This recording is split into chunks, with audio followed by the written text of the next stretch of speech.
for people who are seeing some of the things that are happening with the debt loads and the interest rates and various policies out of the Fed that are new to gold and silver, in terms of which products are good for that purpose of protecting against currency risk, debt risk, what are the products that people want to be looking towards, products that people would want to be staying away from, and any guidelines there in terms of if someone's on board with gold and silver, what do they actually get?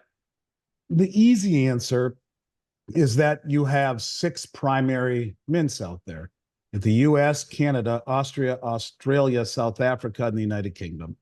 And any of the coins that they put out. So you got the Krugerrand from South Africa, the Kangaroo from Australia, the Britannia from the UK, the Philharmonic from Austria, the Maple Leaf from Canada, and the Eagle from the United States. Those are Pepsi, Coke, Sprite, Dr. Pepper, 7 Up. Those are well known and well respected world over. And I think that when you're building a war chest or a portfolio of physical silver and gold, I mean, to me, you buy stuff from one of those six mints, and preferably, in my mind, the US mint or the Canadian mint, because being penny wise and pound foolish in this industry, I think, is a detriment to your liquidity.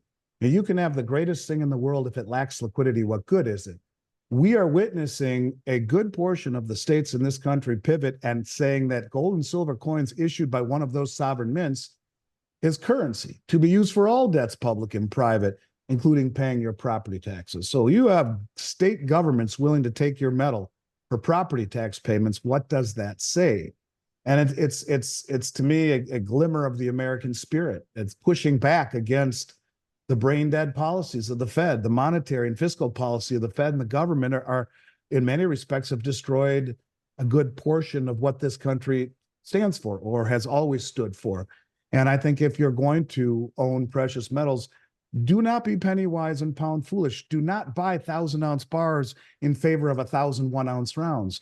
And if you can get, just to save a little bit of money, but if you have the ability to stomach paying a little bit of a higher premium, which doesn't go into my pocket, it's how much it costs to buy these items from the mints and the distributors.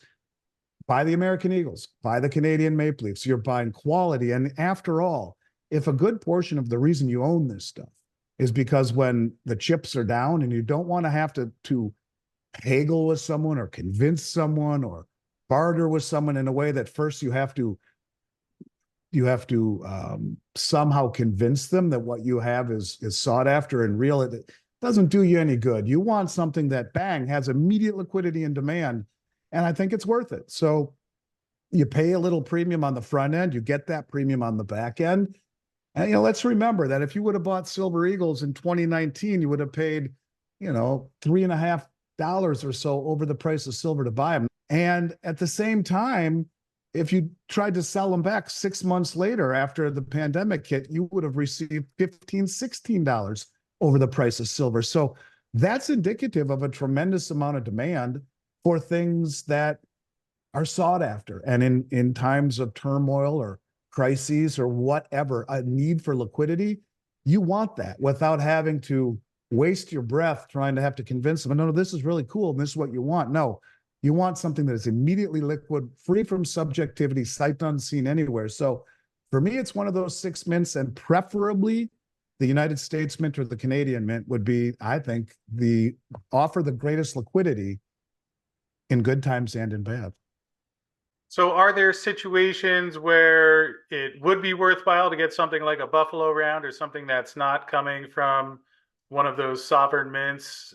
Is there a certain price level at which it becomes worthwhile? Again, I get what you're saying about the recognizability in terms of bartering, although to the degree that people go to a dealer and to sell back the metals, that's another option. So are there situations where non-sovereign mint products are worthwhile? I mean, they are worthwhile. I mean, they are, because in the end, it's Richard Russell always said the number of ounces that matter. But at least in the respect of the states that and the legislation, none of it says silver rounds. It all says legal tender silver coins made by a sovereign mint.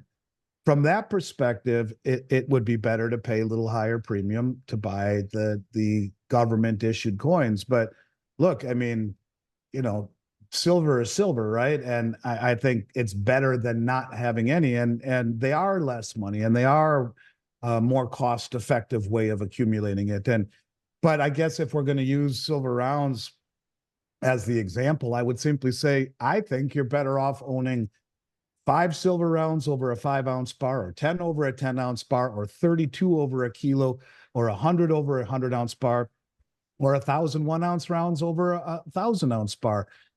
You can never have too much liquidity. You can never be too flexible. You can never have too many options or exits or outs. And I think that's at least what you get with the silver rounds. And look, people in this industry, for whatever reason, kind of come in with the penny wise, pound foolish mentality. And I guess that's from all the years of shopping at the big box store, and the internet has done that to us, where everything is about price.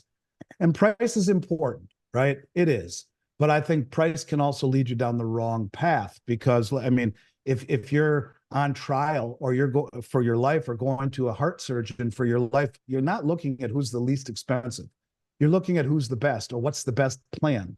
And to me, what is the best plan? And to me, the best plan is thinking of your liquidity when you're buying it, thinking down the road, what will provide me what I really want? And that is liquidity, without any subjectivity, and out without any issues down the road. So I'm not casting a bad light upon the rounds. This is an event.